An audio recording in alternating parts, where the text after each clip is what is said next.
Welcome, everybody. It's been a minute, but we're back to our summer series of the West Coast Preps podcast. I'm Chris Jackson, joined here by Dylan Grouse, and we've got some special guests from the basketball community. Chris Lavdiotis, the new head boys basketball coach at San Marin out in Marin County. We've got Steve Arrow, who's done a great job at Montgomery High School, and the well-known, the aforementioned Rich Forsland, who Chris Lavdiotis put us in touch with from the start and has consistently raved about. But how's everybody doing today? Tremendous. Thank you, Chris. Awesome. Yeah. Well, let's get started. You're obviously in a new part of the Bay Area, going from Miramonte out there in the East Bay area now to Marin County in the North Bay. How's that move been, and how's that transition been for you coaching at Miramonte to now San Marin? Uh, it's Hey, Johnny, it's been tremendous. So the world works ironically, right? Miramonte knocked out San Marin in the North Coast Section Division III quarterfinals last season. I knew a lot of those players on San Marin because a few of them played club ball with a couple of my guys. So I got to know Rio Seiler and Nick Cubley over the years. And so then things happen, and I wind up at San Marin, and I've inherited a very good situation. Living in Sonoma, the drive to San Marin's about 30 minutes. It's great. They're passionate about sports. That's obvious. Good support from the athletic director and the administration. Sat down and met with them before I accepted the job, went over some things that really I needed to hear, and I heard them. The kids have been tremendous. They work hard. They're tough. They're coachable. They're good. They're respectful. They want to get better. They feel like they've got something to prove. So the whole situation so far has been a total plus. Right. And so, you're obviously going to be the new face at the school. Like, what are you excited to bring to the program? Like, what kind of culture are you looking to build? As you are kind of establishing rapport with everyone there? When I first met the kids, Dylan, I told them that the first order of business was relationships and building a team first attitude. That's because that's who I am. I've done that my entire career, starting as a a freshman coach, actually at Piedmont back in 1993. But I told the kids we were going to learn each other. We were going to learn about each other as people, and we were going to go from there. I explained to everybody that I'm a team first guy, and it's not corny. Everything's got to be for the good of the whole. And so we've been working on all that stuff from the first open gyms, enthusiasm and positive energy, and older guys leading the young guys during workouts, just like we did at Piedmont, just like we did at Miramonte. And I think that helps set the foundation for success. How did San Marin jump into the picture in the first place? Well, so let me think now. A few days after the season ended, we lost to University in the semifinals at Kezar, the best floor in San Francisco. I played a lot of my high school games there back in the day. Anyway, University knocked us out. So things happen. Miramonte decides not to renew my contract. That could be another discussion for another day. And so I was immediately told by a ton of my coaching buddies about different job openings. And I explored San Marin immediately, and I called the previous coach, Con Dunning, had a great talk with him. And he told me why he resigned after we knocked him out. And it was nothing bad. It was just time for him to sit back and be dad to one of his boys who is going to be a junior next year and plays basketball. So he encouraged me to apply, as did a bunch of my coaching buddies, especially guys that I know in Marin County and Sonoma County. And I let that process unfold. A lot of my coaching friends, including these two guys on this podcast here, Rich and Steve, wrote letters or emails in my behalf, which I really appreciated. And I interviewed and I was offered the job. So it happened fairly rapidly. But I really explored it first with people that I trust, who know the school and know the San Marin background. And they all said, got to go for that job. It would be really good for you. So that's how it unfolded. Yeah, and so obviously you mentioned how you had a lot of, you had some other schools in mind. Like, what about San Marin specifically, like about the program? Did you feel like it was a really good fit and like really that you could really see yourself coaching this team? Well, so the first thing is they're the Mustangs.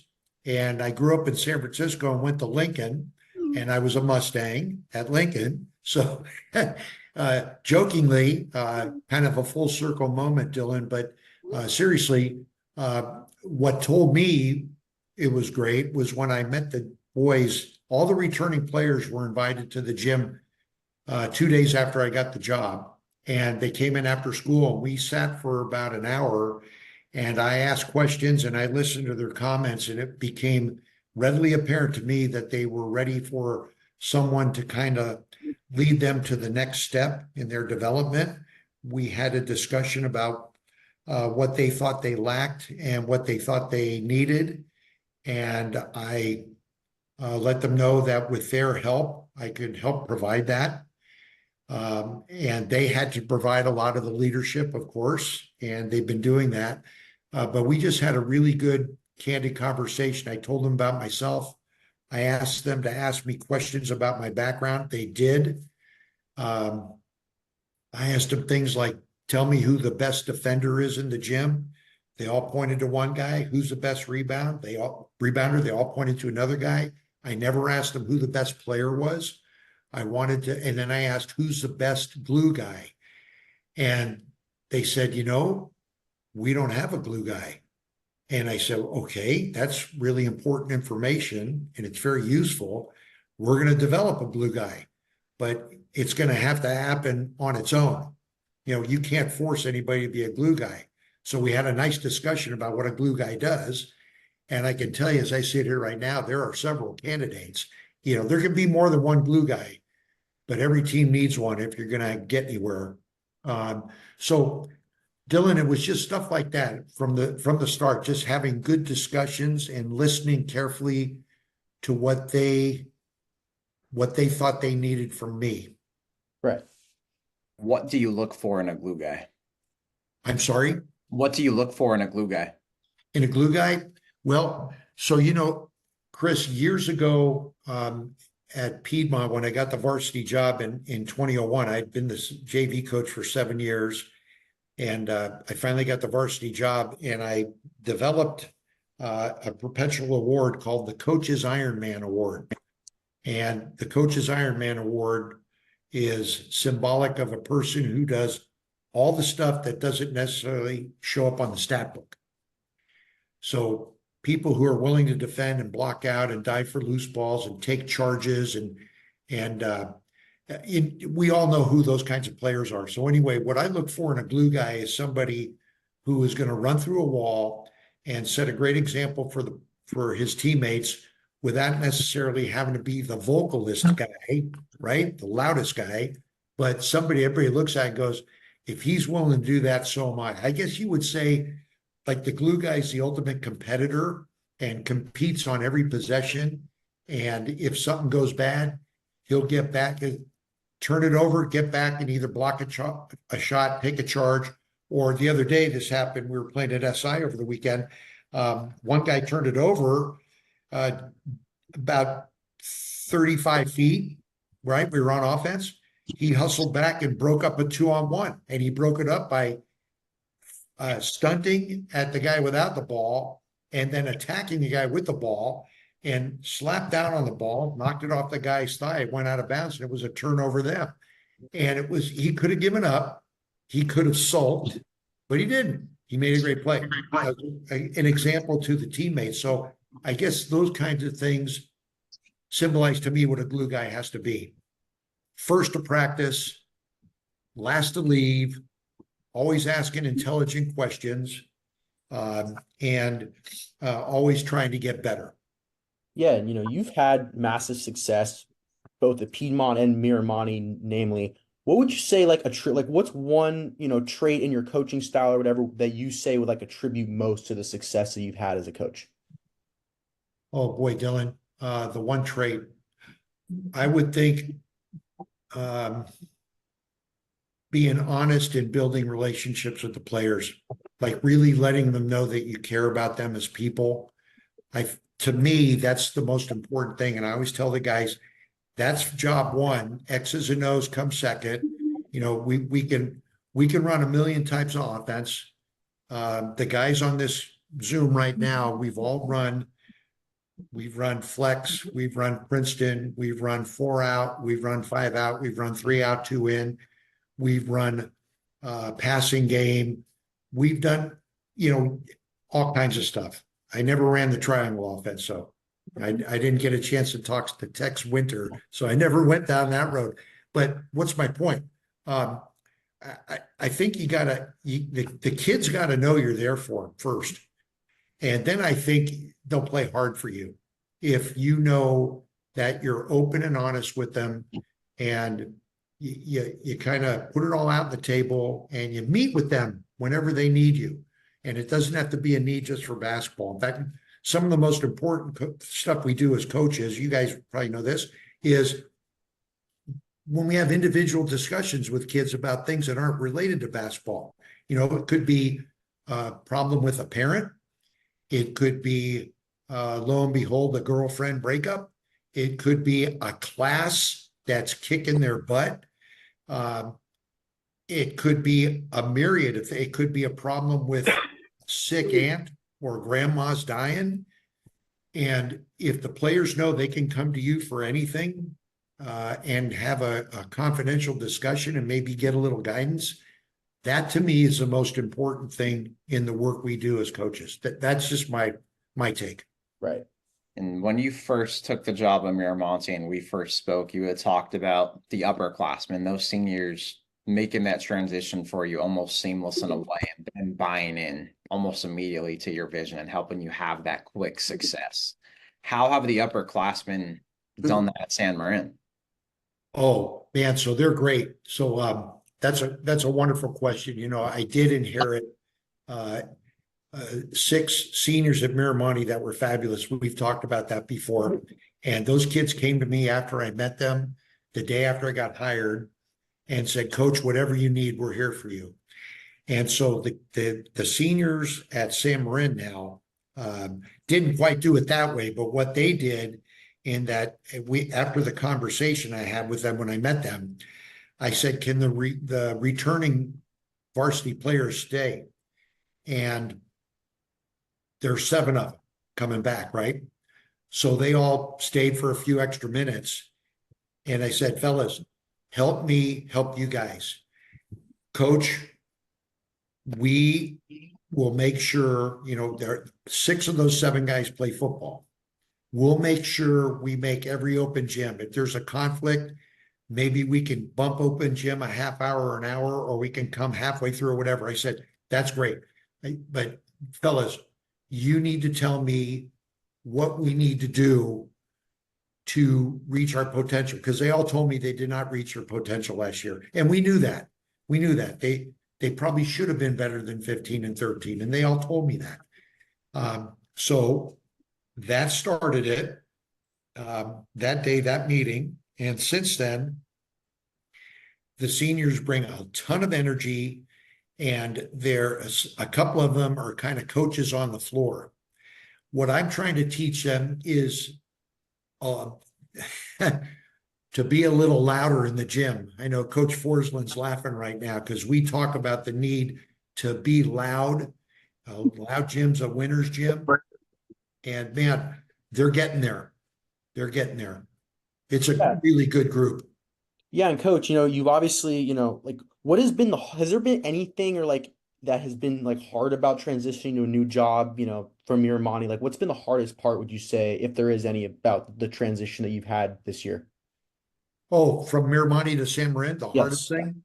Yeah. Um, I think for me, it was just kind of there was a feel out period the first few open gyms. And I so I brought the guys together about halfway through the first open gym. We were about 45 minutes into it. And I said, fellas, come on in a sec. I said, let's talk about it. It's kind of quiet in here, and I get it. You guys are kind of feeling me out, and I'm kind of feeling you out, and we don't know each other yet. So here's what we need to do to learn about each other. I'm going to tell you right now, I'm going to make a suggestion because I can't coach an open gym, right? Although, as Coach Forsland used to tell me, Coach, we can't coach them, but we can ensure they're being safe. So I said, guys, here's what I'd like to see you guys do. I'd like to see you get up and down the court in 5 possessions and just go get a shot in the first 7 seconds any way you can. I want to see how you play fast. And then we'll stop and I'm going to hear what you have to say about those first 5 possessions. And then we're going to do that the rest of the open gym. Can we do that? We can do that. So that started to prompt trust, because after those first 5 possessions, the ball went flying out of bounds, probably on 3 of them. And nobody got a shot up in the first 7 seconds, and they weren't quite sure what they were doing. So I said, look, there's no wrong answers here, but what was the goal? Well, the goal is to get a shot in 7 seconds. Okay, why didn't we get it? We all passed up an open shot. Why'd you pass up an open shot? We're probably trying to impress you, coach. So I said, okay. So I said, let me share a great quote from Don Nelson. And then I asked him, I said, do you guys know who Nelly was? And they all look at me and I'm going, oh my God, fellas, Wow. basketball Wow. did not start with Michael Jordan and Kobe Bryant. Okay. And one guy goes, did he coach the Warriors? I said, yes. I said, did he play professionally? And they looked dumbfounded. I said, I think he's got 6 rings with the Celtics. And they kind of look at me and I said, I could show you some of his tricks in the post, but I won't. Where did he go to college? No idea. Said he went to Iowa. Okay. Said Don Nelson's in the Hall of Fame as a coach and a 6-time champion on the Celtics. I think he won at least 6 rings. So anyway, I said, here's one quote. You're going to hear me say it over and over again. Don Nelson once said, a shot created must be taken. And since then, all I have to do is say, was a shot created? And they'll kind of, yeah, coach. So what I'm trying to do is get them to understand, you don't need to impress me. You need to impress each other. So go set a screen for a teammate. And when you come off that screen and you catch it, you're open and on balance and in rhythm, shoot the ball. Just shoot the ball. You're not impressing me. I want to see if you can just play fast. So that was the first open gym, and it's kind of gone from there. And I think if you pulled any of those guys in, the varsity level guys have been playing now the last 4 weekends. So our last summer competition is coming up this weekend. I think if you ask them how it's going, I'm guessing most of them would say the vibe's really good. And it really is. So the toughest transition, to get back to your question, Dylan, was feeling them out at first. So, I was kind of like, I wasn't sure, do these guys trust me? Are they going to buy what I'm selling? And it just took that day to really have a good, honest conversation and have a laugh, I think, to get it going. And it's really built since then. Like I said before, the commute is a lot better. But I tell you, they open the facilities for us. So things got a little haywire at Miramani the last 2 years with the new administration. Access to the gym was not what it was when I first got hired by an outstanding administration who wholly supported athletics, and an AD who was a boys water polo coach and very successful at it. They basically said to us, Lav, you can have the gym whenever it's open, whenever you want it, just tell us you're using it. like fabulous. And then it changed. Well, up in San Marin, it's pretty much the same thing. It's really good. So there's a real trust factor because they want their athletic teams to succeed. Right. Yeah, what is that culture like at San Marin? We've seen it football games, baseball games, heck, girls basketball games I've been to have been Yes. jam-packed a lot of Yes. times I've been there. What's that culture like, and what have you seen from the culture so far at San Marin these last couple of months? So, I've told a few friends of mine, Nevada's strikes me as kind of a blue collar town. I coached at Piedmont for 24 years. I coached in Orinda for 5, and Nevada's a different vibe in a really nice way. And I know back in the day, a lot of my buddies that I grew up with in the Sunset District in the city were firefighters and police officers, and quite a few of them moved up to Nevada back in the day. A community where you could afford a house and still be only 20 or 30 minutes from your job in the city.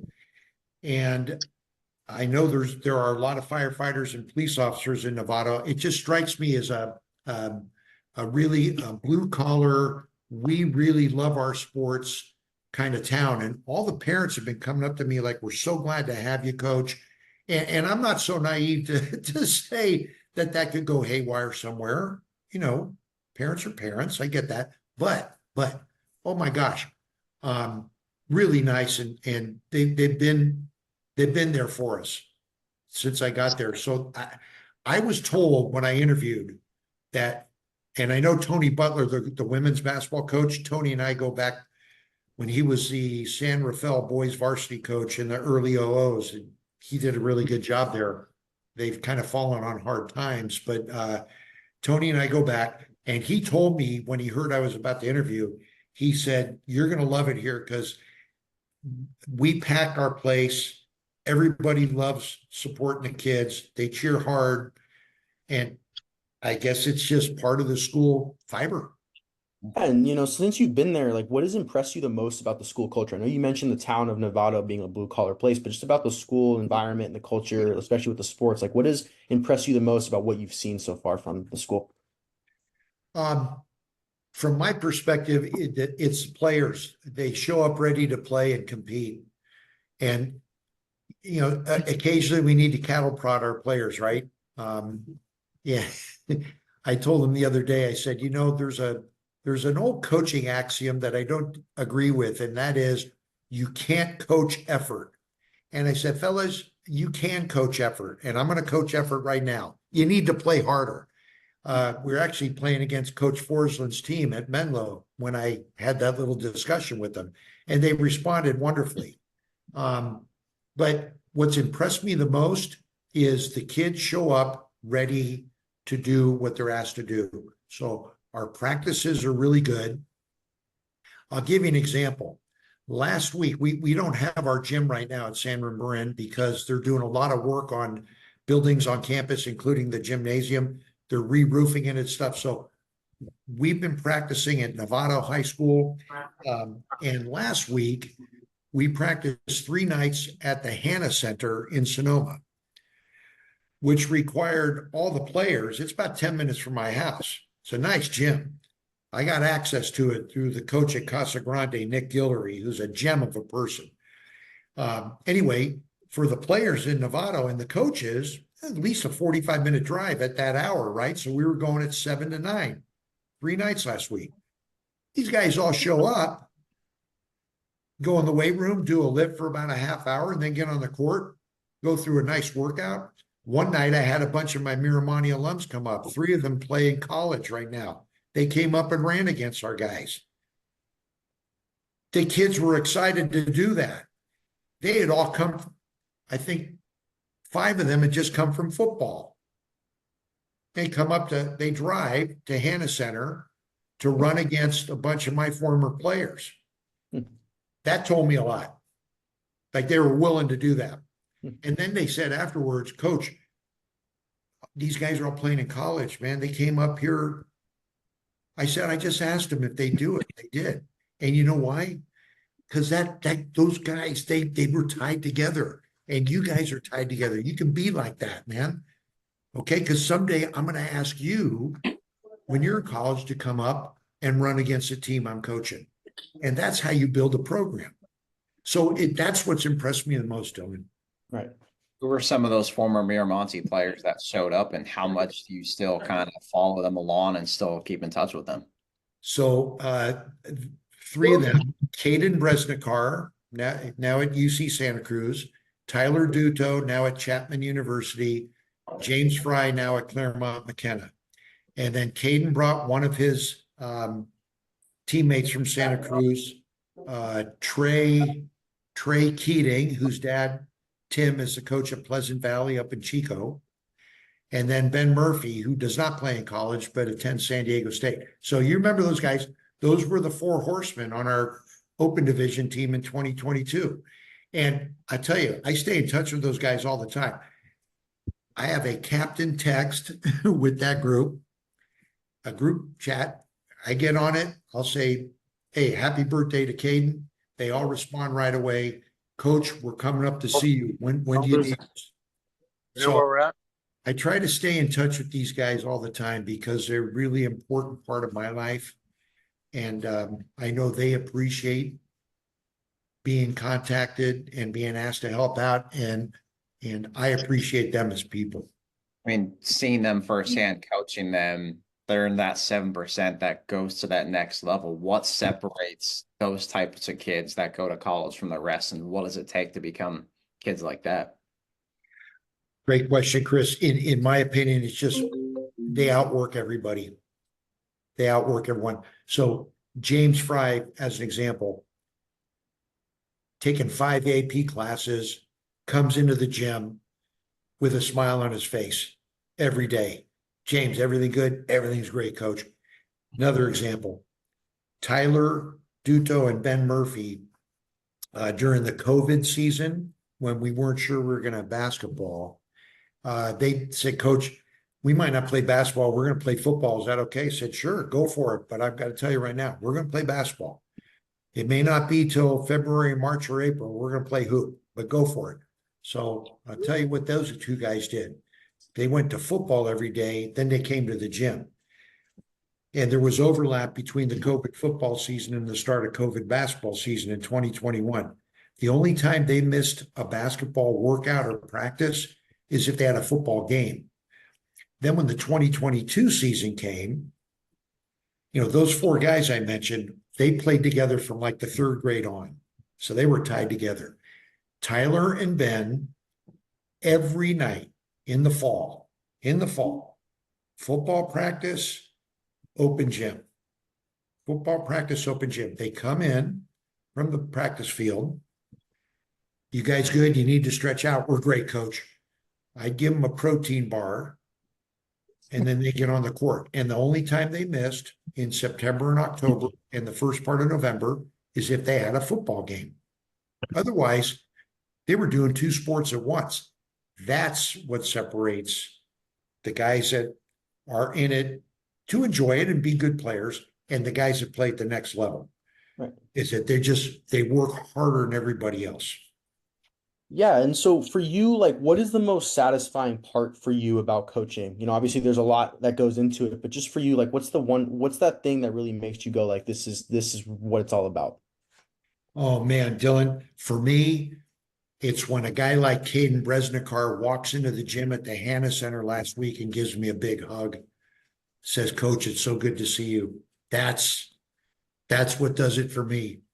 The secondary thing is, I guess, basketball wise, when you're in the midst of a game and the team does something that they've been really working hard at mastering, whether it's a delayed trap or a great out of bounds play or a quick hitter that Coach Forsland gave the team to run, and they score off it, and everybody on the bench just jumps up and down and everybody's slapping hands and screaming. That's the on-court thing that I think pushes us coaches to enjoy it, when there's a success of something that they've been working hard at. But again, for me, the first thing is when a former player comes in and we embrace that, to me doesn't get any better than that. We got something cool that Rich Forsland listening and just message to the group too that he's playing golf with Caden and Tyler on Monday as well. So there's I another know there, it's right? it's great. It's tremendous, man. Well, Rich is of that same ilk. It's all about building relationships with the kids, man. Oh yeah. And obviously you had mentioned earlier about it's a conversation for another day about Miramonte and what happened there, but just more the mental part going through that. How do you get through something like that as a coach to all of a sudden you're not being renewed and now you don't have a coaching job at that point? How do you get through that mentally? How do you get that through that with your family? And how tough is that on you? Um, that's another great question, Chris. It's very tough because you feel diminished. You know, it's happened to me at Piedmont. You feel like, you know, what did I do wrong? Um, how I got through it was my wonderful wife, very supportive of me. Um, my players I left behind at Miramonte, the guys that were coming up, very upset that I wasn't going to be coaching them. The guys that I just coached, who just graduated, the 9 seniors, kind of aghast at everything. So they gave me some strength there. But the best way I got through it was to realize that I learned a long time ago, administrators will do what they want to do. When there's a change in administration, they may bring in people that they know and they want. They're people. And my wife said, you got to just move on. It's like, you didn't do anything wrong. Just look what you guys just accomplished. You know, you had a great season. Just it happened. It's time to move on. I'll tell you, when it happened at Piedmont, it took me forever. You know, it took me several months. But with the help of my coaching buddies and my family, is like something will open up, and then something opened up. So I've got to the point in my life where I realize if someone doesn't want you, then you probably shouldn't be there. You know, don't take it that you did something bad or you did something wrong. They just don't want you. And that's probably a place where you don't want to be, right? That's a very interesting thing you bring up too about administrations changing. You see it at the college level, right? An athletic director change. What are they going to do with the coaches? Are they going to keep that football coach? Are they going to keep that basketball coach because it wasn't one of their guys, one of their hires, right? How does it go? How do they fit that vision? What's your advice to coaches at any level going through that where there's a change at the top ahead of them? And how do you kind of get through that when maybe it's different people leading the charge and you don't know how you align with their values and what they want to do? Ask to meet, ask to sit down face to face, ask your new boss, what are your expectations of me? And talk about philosophies. I think that's the best way is head on. I'm big on communicating with people. I didn't get a whole lot of communication back this last year. And looking back on it, now it's apparent why that happened. But that would be my advice. Like there's a change at the top, sit down and let's talk and tell me what you need from me.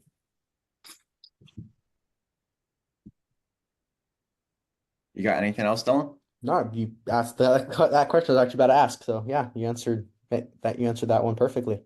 Trying to think anything Yeah. else. What's been the most fun part of your coaching journey, maybe favorite memory, and maybe what's been the toughest thing you've had to go through, adapt to, whatever it was? Oh, so the first part, most memorable. Yeah. Oh boy.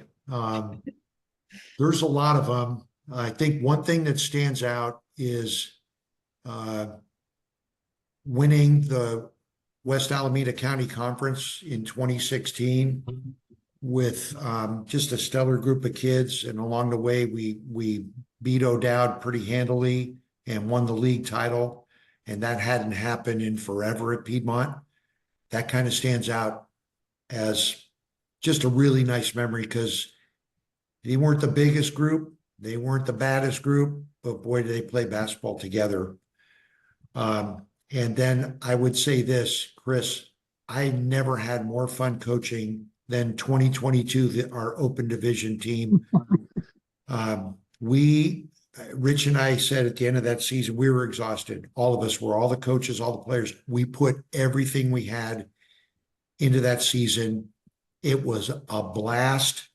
We had fun every night. We competed every night with each other. We had a good time. We ate a lot of food together. We studied film like crazy.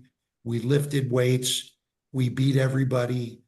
And I kept saying during the season, I have never had more fun coaching basketball than this season. The kids were special. We've talked about that. But we just poured everything we had. My wife can tell you, oh my God, how many hours were spent doing scouting reports and clipping film. And Rich was the master at putting the film clips out for the team and then asking questions. What do we see? What were you thinking? Those are the two, I'd say the 2016 team and the 2022 team, as far as those just wonderful, really standout outliers. The most difficult thing along the way for me, I would say when I first got the varsity job at Piedmont, was learning how to be a varsity coach. As a JV coach, a young JV coach, I could be fairly heated on the sideline from time to time. And when I became the varsity coach, I quickly realized that I was going to lead this program and I had to be on my best behavior and set a great example for the kids. And I really worked hard to tone down my sideline behavior and be more of a guide than loud, if that makes sense. Yeah. That took me a little while. And then I'd say the next most challenging thing is trying to stay ahead of the game by studying the game all the time. Just reading as much as you can, watching video, whatever you can, picking up tidbits, talking to my coaching friends, sharing thoughts and ideas. But hopefully that answered your question, Chris. That 2022 team, did you beat Dublin in the first round of NCS at Dublin? Was that it? No, we beat we beat Granada. You beat Granada that year. Okay. We beat Granada, then we lost at De La Salle Yeah. at the buzzer. Oh my God. We were up 31-15 at halftime. Just they couldn't do anything against us. It was the best half of basketball I've seen in years. Then we beat Northgate in the third place game in open at our gym. That was quite a ride. Yeah, that was a great ride. Your league at that time too. Northgate had Shaughnessy as the coach, right? Camp Lindo had a lot of success for a lot of years. Obviously, their coaches won a lot of games there. Yes. What did it take to win in that league as a basketball coach? Belief in yourselves and the way you play, and preparation. Like we scouted like mad, and we left no stone unturned. And there was not one game that year where we were not prepared for the actions the other team runs, their favorite out of bounds plays, and how we were going to take their best player out of the game or do our best to do that. And we're pretty successful at it. But man, the level of preparation that's required to do this right, you got to put the time in. And otherwise, if I feel like I didn't prepare my team properly and we lose a game, that's on me. If I could have done more to help my players have a successful night, even if we lose the game, did we do everything we were trying to accomplish? Then that's a successful evening, right? But man, if you don't prepare, or hey, we don't need any film on these guys. No. The game's gotten too good. There's too many good coaches. There's too many good players, and you just don't want to be surprised. Yes, before we let you go, let's do a couple of fun questions for you. Yes, sir. I always love to ask guests this. Favorite restaurant? It can be literally anywhere. You can say somewhere in Greece. You could say somewhere in Sonoma County if you want. And then second, your favorite home cooked meal. Oh, okay. That's good. So favorite restaurant, I would have to put at the top of the list Kokari Ooh, San Francisco. ooh, that's a Dylan good one. likes hearing that. You Ooh, just don't go there enough, right? yeah. Um, favorite restaurant 1A local would be Cafe La Haye here in Sonoma. It's tremendous. Little place, just terrific. Well, do you know both these places? What's Well, that? like I said, so Kakari actually is a big place in the city that my family's gone to for years, like in the past. And then, like I said, I got family in Sonoma, so I know very familiar with those two places. Yes, they're good. And then favorite home cooked meal? When my wife makes Greek style lamb chops with the Kakari uh, uh, um, flavoring and seasonings, roasted potatoes, and you can throw any type of vegetable on there, spinach, roasted broccoli, I don't care. But man, lamb chops, for me, lamb chops, medium rare with a good glass of Pinot Noir, that's killer.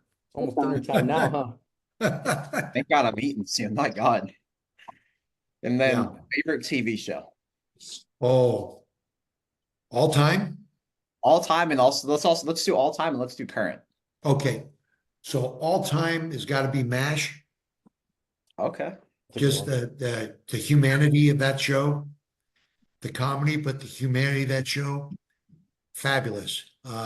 Current, you know, I don't watch many TV shows, but my wife and I, after all these years, finally binge watched Breaking Bad. Oh, great Oh, show. I was thinking that or Better Call Saul is what you were going to say. I don't know why I was well, thinking that. so everyone That's what I told me was Better thinking. Call. You watch that after you watch Breaking Bad, right? So that's next. But my God, Breaking Bad, the character development in that series, uh, yeah, it's pretty damn violent. I guess the message is stay away from crystal meth. Yeah, But my yeah. goodness, the way the characters all evolved in that show into something you didn't see at the start, into what they became. Oh, geez, that was great. We just finished watching like 65 episodes in just a few weeks.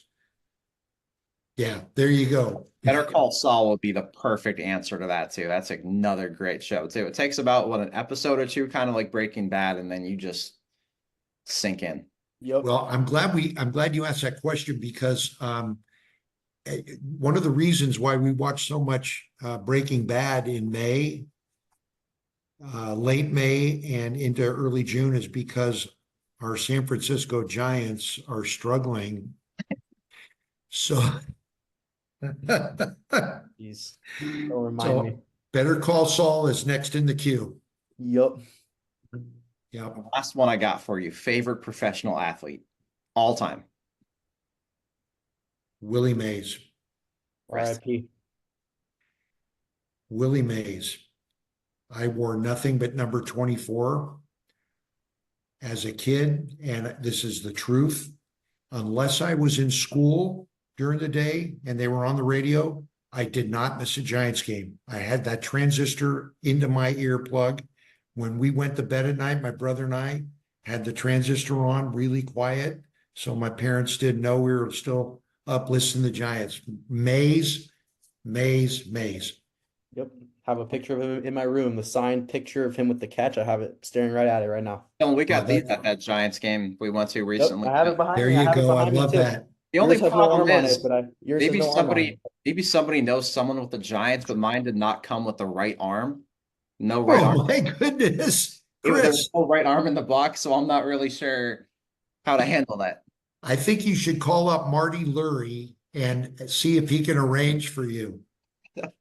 Yeah, I've never seen that before. That's a new one. But you know what? It's Willie Mays. He probably could have played incredible with one arm too, for all the heck. Probably. And if you watched the game last night, Elliot Ramos made a catch, I think in like the seventh or eighth inning, that was kind of Mays-like. He Over made his one shoulder. against the Cardinals Saturday or Sunday that was awesome too in left center. Yes, Yeah, it's almost like that 24 jersey has superpowers as soon as someone I puts it. know. It's kind of crazy, huh? So don't give up hope. They've only played 79 games. But yeah, Mays was the guy for me. So will the Warriors ever get back to the mountaintop, and how do the Warriors take that next step too? Because there's got to be some team that has to take that next step.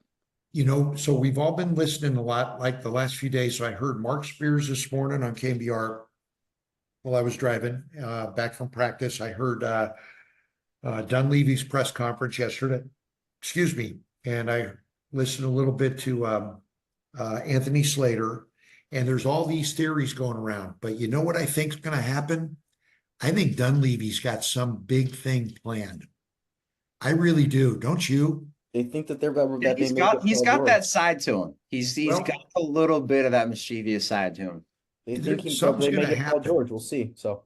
Well, and I don't know who the answer is. We can debate Paul George. We can debate, can they even afford to get Kevin Durant back here? What do they got to give up for all these guys? Are they going to bring back Clay? But I think at the end of the day, the owner wants to win. He's got Steph for 2 more years under contract. I think they're going to do something crazy big. And what I'm not going to predict who or what. I'm just saying, I think we're going to go, holy crap, how'd they pull that off? I think you owe Steph that too. They do. Yeah. That man, if the question had been who's your current favorite athlete, of course it's number 30. Of course. Hands down, of course. Right? Oh, and yeah. and the comparison between Stephen Curry and Willie Mays is the flair and the joy they play with, right? Willie Mays, everybody loved watching Willie Mays play. Like, there's not a fan in America who had a hate on Mays. I'm sure even Dodger fans, because there was only one Dodger I never hated. I hated them all except for Sandy Koufax, because he was so darn good. Even as a kid, you had to respect how good he was, right? And I think that's probably how Dodger fans thought of Mays. Like, that guy, we got Maury Wills and Willie Davis and blah, blah. They got Willie Mays, right? This is something I'll have to text you after this call, but someone shared it the other day. It was both of them kind of in their later years when Vince Scully's still the Dodgers broadcaster. I don't know if you've seen it, but Willie Mays goes into the booth maybe right before the game. I saw that. The most genuine video I've ever seen. It was posted on Instagram the other day. I don't know if it was KBR. And I remember seeing that. If I'm not mistaken, wasn't that Vince Scully's last game that he called for the Dodgers, and it was at Pac Bell Park, last game of the season? I will have to take a look at that. Gotta look that one up, but I thought somebody said that was the last game he ever broadcast. That was very touching. That was. Yes. Yep. Well, Chris Lavdiotis, always appreciate you coming on and taking your time to give us more of your time and go on another podcast. And obviously one of the gems in the Bay Area, and now coaching at San Marin High School in Nevada. So everybody definitely be on the lookout there in 2024, 2025. Are you hosting a tournament there this year? So, no, I am hosting a Martin Luther King, John Lewis Memorial. I did that every year at Piedmont and then at Miramonte, right? But by the time I got the job, Chris, I was trying to get a varsity tournament going the second weekend of December, and it was hard to find people because everybody's running tournaments that weekend. So we run a Frosh tournament, which is great. The goal next year is to run a varsity and JV, but our MLK event will be on Saturday, January 18th, and we have 6 really good games. I might have sent you something about it earlier. I don't know if I did. So once I get the schedule, once I actually get the game schedule done, I'll make sure to get it to you guys. And I know that's a bit of a schlep for you guys, but it'd be great if you could cover it part of the day or something. It's going to be fun. Hey, you know what? I'll make sure I make that drive from Sacramento to Nevada that day and go check that out. Perfect, man. Yep. And thank you guys for having me. No worries. Anytime. Let's do this again sometime, Dylan and Chris. I really appreciate it, man. Thank you. Thanks. Yeah, thanks for coming on and telling us your story. We really we love hearing it, and I'm sure our audience will too. So thank you so much for that. You're very welcome. And Chris and Lavdiotis and I were talking about before the call having a little coaching forum on here sometime in the summer too with a lot of his coaching buddies, and we'll set up something for that too as well. So be on the lookout. You know what, Chris, if seriously we can make that happen, you got Rich right here. I'll get you Bill Mellis, I'll get you Bill Tressler. I'll get you Mike Saya. I'll get you Carl Jacobs from Lincoln. I'll get you Randy Beslow. Whoever you want. If I'm telling you, if you put it out there that you want to do a little coaching for them, we'll get a bunch of great guys. Get Steve from Montgomery, and it's fun because we can all maybe take a topic and share our thoughts on a topic, right? Might be Love good to do advice that. for some of the up and coming coaches too. Yep. Yeah. Yeah. Appreciate Chris for taking the time, and be sure to stay tuned for some of the stuff coming up on the rest of our series. Yes, sir. Thank you, guys.